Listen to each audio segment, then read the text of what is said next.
News पथ के सफर में अब सोशल अड्डा का रुख करते हैं, जहां आज बात होगी दिल्ली के कोचिंग सेंटर्स के खिलाफ एमसीडी के एक्शन की। पिछले महीने दिल्ली में एक कोचिंग सेंटर के बेसमेंट में घुसे पानी में डूबने से 3 यूपीएससी अभ्यर्थियों की मौत हो गई। उसके बाद एमसीडी ने कोचिंग सेंटर्स के खिलाफ अभियान चलाया। जानकारी के मुताबिक एमसीडी ने अब तक ऐसे 248 सेंटर्स की पहचान की है जो कि बिल्डिंग रूल्स की अनदेखी कर चल रहे हैं। इनमें 154 कोचिंग सेंटर्स, 81 लाइब्रेरी और 12 स्कूल हैं। एमसीडी की एक्शन टेकन रिपोर्ट के अनुसार 248 में से 139 यानी कि 56% से ज्यादा कोचिंग सेंटर्स ने तो बिल्डिंग प्लान तक की मंजूरी नहीं ली। पिछले 2 हफ्तों से एमसीडी ने दिल्ली के पॉपुलर कोचिंग हब जैसे कि ओल्ड राजेंद्र नगर, पटेल नगर, लक्ष्मी नगर और मुखर्जी नगर में सीलिंग अभियान चलाया हुआ है। 12 प्रशासनिक जोन में बटी दिल्ली में एमसीडी ने कड़ी कार्रवाई करते हुए रविवार तक 128 कोचिंग सेंटर्स को सील कर दिया है। सबसे अधिक 32 कोचिंग सेंटर दिल्ली के सिविल लाइन्स इलाके में सील किए गए हैं। वेस्ट जोन में 26, करोल बाग जोन में 22, सेंट्रल जोन में 17, साउथ जोन में 15, शादरा साउथ में 8, नजफगढ़ में 7 और केशवपुरम में 1 सेंटर सील किया गया है। 27 जुलाई को भारी बारिश के दौरान दिल्ली के ओल्ड राजेंद्र नगर में राउज आईएस स्टडी सर्कल के बेसमेंट में पानी भर गया था, जिसमें 3 युवाओं की मौत हो गई थी। जांच में पाया गया कि कोचिंग सेंटर का बेसमेंट अवैध तरीके से लाइब्रेरी और स्टडी रूम के तौर पर इस्तेमाल किया जा रहा था, जो कि जानलेवा साबित हुआ। नियम के अनुसार बेसमेंट का इस्तेमाल केवल पार्किंग, स्टोरेज जैसी सेवाओं के लिए किया जाना होता है। इसे बिना मंजूरी के लोगों को इस्तेमाल करने के लिए नहीं दे सकते। अनुमान है कि देश की राजधानी दिल्ली में 4000 से 5000 के बीच कोचिंग सेंटर चल रहे हैं।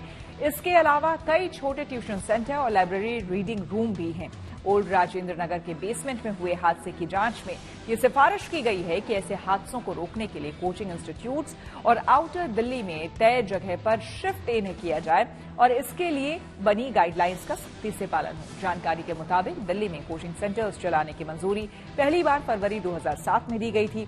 इसके साथ ही सुरक्षा से जुड़े कड़े नियम भी बनाए गए हैं, लेकिन एमसीडी के अधिकारी कोचिंग सेंटर्स से जुड़े नियमों को सख्ती से लागू करवाने में नाकाम रहे, जिसका नतीजा ये हुआ कि आज दिल्ली में कोचिंग सेंटर्स की बाढ़ आ चुकी है। जाहिर है कोचिंग सेंटर में सुरक्षा का मुद्दा बड़ा है। ऐसे में एमसीडी समेत तमाम संस्थाओं को अपनी जिम्मेदारी ठीक से निभानी होगी। इस मुद्दे पर हमने दिल्ली में कोचिंग लेने वाले कुछ युवाओं से बात की और उनकी राय जानी। 128 जो सीलिंग प्रोसेस एमसीडी की तरफ से जो स्टार्ट हुआ, जो हो रहा है, उन सब चीजों से अब आप सहमत हैं? हम अभी पूरी तरह से सहमत नहीं है, बट ये तो एक आश्वासन मिला है कि हाँ कार्रवाई की जा रही है, काम हो रही है और हमारी बातें को आगे बढ़ रही है। बट लेकिन जो हमारी डिमांड्स है, जब तक वो फुलफिल नहीं होता तब तक हम नहीं मानेंगे। जैसे कंपनसेशन की बात है, हमने 3 करोड़ की कंपनसेशन मांगी थी जो कि अभी तक पूरी नहीं की गई है।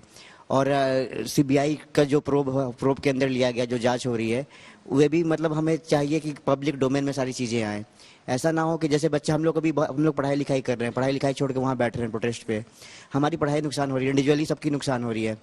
हम चाहते हैं कि हम इतने दिन से बैठे हैं, 15 दिन से, तो हमें पब्लिक डोमेन में हर चीज़ जो हो रहा है, जजमेंट हो रहा है या फिर जो भी केसेस की बातें हो रही है, हाई कोर्ट या सुप्रीम कोर्ट की जजमेंट हो रही है, जो सीबीआई जो प्रोब कर रही है, जांच कर रही है, वो पब्लिक डोमेन में हर चीज़ लाई जाए और क्रिस्टल क्लियर तरीके से चीज़ों को सामने लाकर कार्रवाई की जाए। देखिए मैम, दिक्कत तो कोई नहीं है, बट उनका भी थोड़ा बिजनेस का राइज हुआ है, उनका भी वो प्रॉफिटेबल सोच रहे हैं अपने आप को भी। ऊपर जो फर्स्ट सेकंड थर्ड फ्लोर पे लाइब्रेरीज हैं, उनका ये है, उन्होंने फीस डबल कर दी है उनकी, तो वो चीज़ सही नहीं है। देखिए आप मैक्सिमम मिनिमम फीस रखो जितनी कोई भी बच्चा अफोर्ड कर सके। नहीं, जो फीस बढ़ा है, फीस में हाइक आया है, वो बेसमेंट का बंद होने के बाद हुआ है ये सब चीजें? जी, बेसमेंट का बंद होने के बाद हुआ, लेकिन जो ऊपर फर्स्ट फ्लोर वाली लाइब्रेरीज है वो एज अपॉर्चुनिस्ट इस मामले में सामने आई, ना कि लाइब्रेरीज। बट कोचिंग में भी हमने देखा अक्सर, मैं जिस कोचिंग में पढ़ता था उसमें एक क्लास में 700 बच्चे पढ़ते थे। तो आप समझ रहे हैं, अगर इन्हीं इमरजेंसी सिचुएशन में जो सीढ़ियां है उससे 700 बच्चे नहीं आ पाएंगे। अगर गलती से भगदड़ होगी तो न जाने उसमें कितनी जाने चली जाएंगी। इसके अलावा हम दूर दराज से यहाँ आते हैं तो हम यहाँ पाते हैं कि कोचिंग इंस्टीट्यूट्स हैं वो फाइनेंशियली बहुत ज्यादा स्टूडेंट्स को एक्सप्लॉइट कर रहे हैं। मैंने ही अपने कोचिंग में देखा कि हमारे यहाँ अगर इंस्टॉलमेंट में पैसे भर रहे हैं तो समझिए आपके 6 इंस्टॉलमेंट है, उसमें से 5 इंस्टॉलमेंट आपने दे दिए, और अगर 6 इंस्टॉलमेंट है उसमें आपको थोड़ा बहुत लेट हो गया तो आपका कोचिंग का पूरा एक्सेस छीन लिया जाएगा।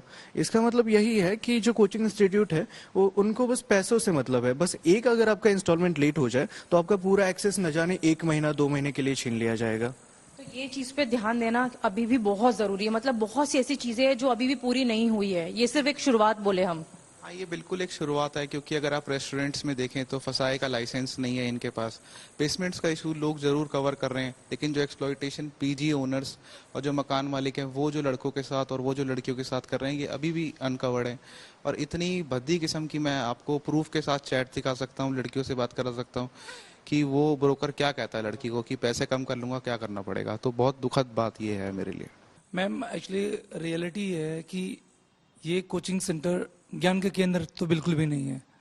हम सोचते हैं कि जाएंगे और हमें ये नॉलेज देंगे, नॉलेज नहीं बल्कि ये हमें सिर्फ प्रॉब्लम क्रिएट करके दे देते हैं। जैसे कि हर साल फीस बढ़ाना, चाहे वो प्री का हो, चाहे मेंस का हो या मॉक का हो, ये हमारे ऊपर बर्डन ही डालते हैं। और उसका एक प्रॉब्लम ये है